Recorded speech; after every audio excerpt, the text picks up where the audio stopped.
రాజ్యాంగ రక్షణే Congress party first priority అన్నారు AICC chief Kharge. BJP నేతలకు రాజ్యాంగాన్ని, అంబేద్కర్ను అవమానించడం అలవాటుగా మారిందన్నారు.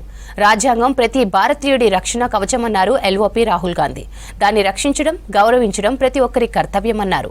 ఢిల్లీ ఎన్నికల్లో బీజేపీ గెలిస్తే పేదల బతుకు ఆగమవుతుందన్నారు ఆప్ చీఫ్ కేజ్రీవాల్.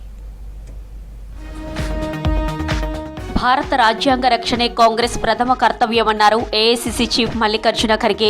బెంగళూరులో గణతంత్ర వేడుకల్లో పాల్గొని జాతీయ జెండాను ఎగురవేశారు.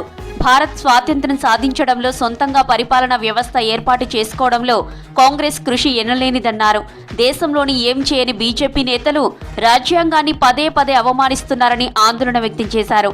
రాజ్యాంగం, దాని సృష్టికర్తలను విమర్శించిన కేంద్ర హోంమంత్రి అమిత్ షా ప్రజలకు క్షమాపణ చెప్పాలని డిమాండ్ చేశారు. ప్రధాని మోదీ పాలనలో ఈసీ, ఈడీ, సిబిఐ సహా అనేక సంస్థల్లో రాజకీయ జోక్యం పెరిగిందన్నారు ఖర్గే.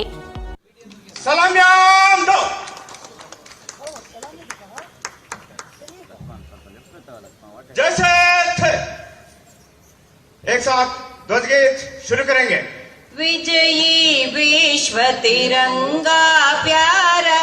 దేశ ప్రజలకు రిపబ్లిక్ డే విషెస్ తెలిపారు లోక్సభ విపక్ష నేత రాహుల్ గాంధీ.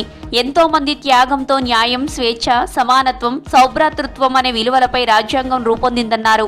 మన రాజ్యాంగం మతం, కులం, ప్రాంతం, భాషలతో సంబంధం లేకుండా భారతీయులందరికీ రక్షణ కవచంగా నిలుస్తోందన్నారు.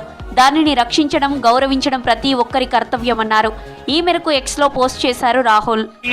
The people of India, having solemnly resolved to constitute India into a sovereign, socialist, secular, democratic republic, justice, liberty, equality, fraternity, and the unity and integrity of the nation. Delhi assembly ఎన్నికల్లో బీజేపీకి ఓటమి ఖాయమన్నారు కాంగ్రెస్ నేత ఎంపీ అభిషేక్ మను సింఘ్వి.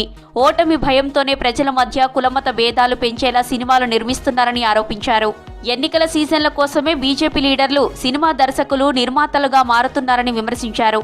ఆప్కు పాలన చేతకాక సాకులు చెబుతోందన్నారు అభిషేక్ మను సింఘ్వి.